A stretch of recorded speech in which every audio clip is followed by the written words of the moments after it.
안녕하세요. 신기방기 건설안전기사입니다. 이번 시간에는 밀폐 관련해서 작업형 교재 136번부터 141번까지 6문제를 풀어보겠습니다. 136번입니다. 산업안전보건법령상 밀폐공간 작업 시작 전 사업주 조치사항 4가지를 쓰시오라고 했습니다. 해당 내용은 산업안전보건기준에 관한 규칙 제619조 밀폐공간 작업 프로그램의 수립 시행에 잘 나타나 있습니다. 법령 내용 보시죠. 첫 번째는 작업 일시, 기간, 장소 및 내용 등에 대한 작업 정보가 있어야 되고요. 다음 두 번째는 관리 감독자, 근로자, 감시인 등에 대한 작업 정보가 있어야 됩니다. 세 번째는 산소 및 유해가스 농도의 측정 결과 및 후속 조치 사항이 있어야 되고, 네 번째는 작업 중 불확실성 가스 또는 유해가스의 누출이라든지 유입, 발생 가능성 검토 및 후속 조치 사항이 있어야 되겠습니다. 그리고 다섯 번째는 작업 시 착용할 보호구의 종류가 명확하게 준비되어야 되고요. 그리고 여섯 번째는 비상연락체계도 정리가 되어 있어야 되겠습니다. 이렇게 해서 총 6가지 밀폐공간 작업 시작 전 사업주 조치사항 살펴봤습니다. 137번입니다. 지하실 밀폐공간에서 방수 작업을 하던 작업자 A가 갑자기 쓰러진 모습이 화면에 보인다. 안전대책 2가지를 쓰시오라고 했습니다. 자, 첫 번째 안전대책은 작업자에게 공기호흡기 또는 송기 마스크를 지급하여 착용하도록 해야 됩니다. 자, 밀폐 공간에서는 항상 공기호흡기, 송기 마스크 이 부분 잘 준비해 주시고요. 다음 두 번째는 사업주는 밀폐 공간에서 작업을 진행하는 경우에 작업 시작 전과 작업 중에 적정 공기 상태가 유지되도록 환기하여야 한다라는 내용입니다. 자, 여기서 법령에 나타나 있는 적정 공기 살펴보시겠습니다. 적정 공기란 산소 농도의 범위가 18% 이상 23.5% 미만이고 이산화탄소의 농도는 1.5% 미만, 일산화탄소는 농도가 30ppm 미만, 황화수소의 농도가 10ppm 미만인 수준의 공기를 우리는 뭐라고 한다? 적정 공기라고 한다. 산소 농도 범위 18% 이상이라는 거 반드시 기억해 주시면 좋겠습니다. 이어서 138번입니다. 작업자 3명이 흡연 후 그중 2명이 맨홀을 열고 지하 밀폐 공간으로 들어가 작업을 한다. 화면에서 시계가 비춰지며 여기 화면에 시계 비춰지죠. 그리고 일정 시간이 지나갔음을 알 수 있고 맨홀 바깥에 있던 한 명의 작업자가 이상을 감지하여 맨홀 아래 밀폐 공간을 확인하니 2명의 작업자가 이미 쓰러져 있는 모습을 발견한다. 첫 번째 문제입니다. 산소 결핍 기준. 산소 결핍 기준은 뭘까요? 좀 전에 살펴봤죠. 산소 결핍 기준은 공기 중 산소 농도가 18% 미만인 경우입니다. 다음 두 번째, 밀폐 공간에서의 작업 시 문제점 3가지를 쓰시오라고 했습니다. 자, 첫 번째 문제점은 작업 시작 전에 산소 농도 및 유해가스 농도를 측정을 하지 않았습니다. 반드시 산소 농도 및 유해가스 농도는 작업 시작 전에 측정해 주셔야 되고요. 다음 두 번째는 국소 배기 장치의 전원부에 잠금 장치를 미설치했고 감시인을 미배치했습니다.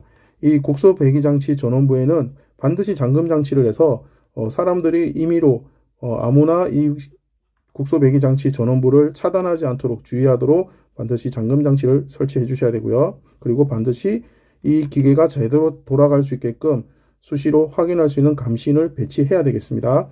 세 번째는 산소 결핍 위험 장소에 입장 시에는 호흡용 보호구 반드시 지급을 해야 되는데 이 부분도 빠졌죠. 그래서 미지급 미착용이 되고요. 자, 이런 산소 결핍 방지 대책 3가지는 어떤 게 있냐? 지금까지 살펴본 문제점의 정반대의 내용이 바로 방지 대책이 되겠죠. 그래서 작업 시작 전 산소 농도 및 유해가스 농도를 측정하고 산소 농도가 18% 미만일 경우에는 수시로 환기를 해주셔야 됩니다. 다음 두 번째는 국소 배기 장치의 전원부에는 반드시 잠금 장치를 설치하고 감시인 또한 배치를 해서 다른 사람이 임의로 국소 배기 장치의 전원을 건드리는 일이 없도록 주의를 해야 되고요. 세 번째는 산소 결핍 위험 장소 입장 시에는 반드시 호흡용 보호구를 착용하도록 해야 되겠습니다. 자, 이렇게 해서 138번 정리해 봤습니다.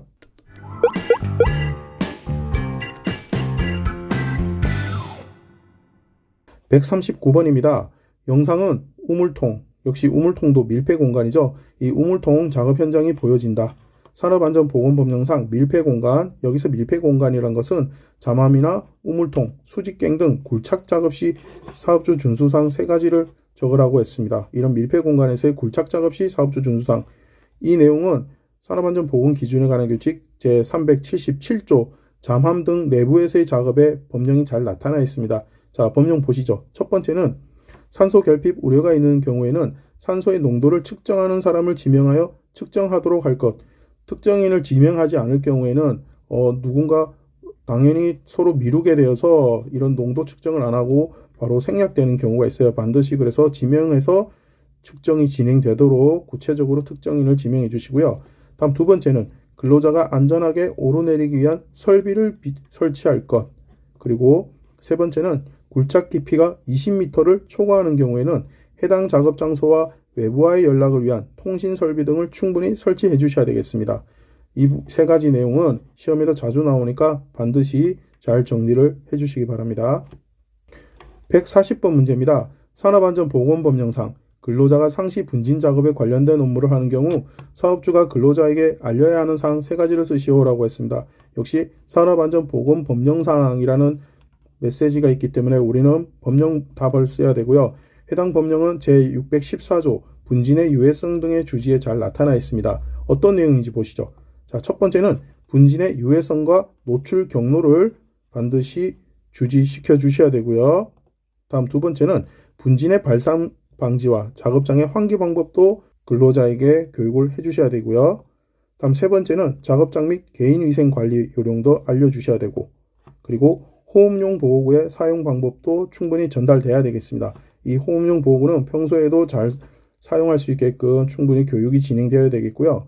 끝으로 다섯 번째는 분진에 관련된 질병 예방 방법을 주지시켜서 미연에 방지에 대책을 할 수 있도록 미리 근로자들이 충분히 인지할 수 있게끔 잘 교육이 돼야 되겠습니다. 이렇게 해서 분진에 관련된 유해성 주지 내용 총 5가지 살펴봤습니다.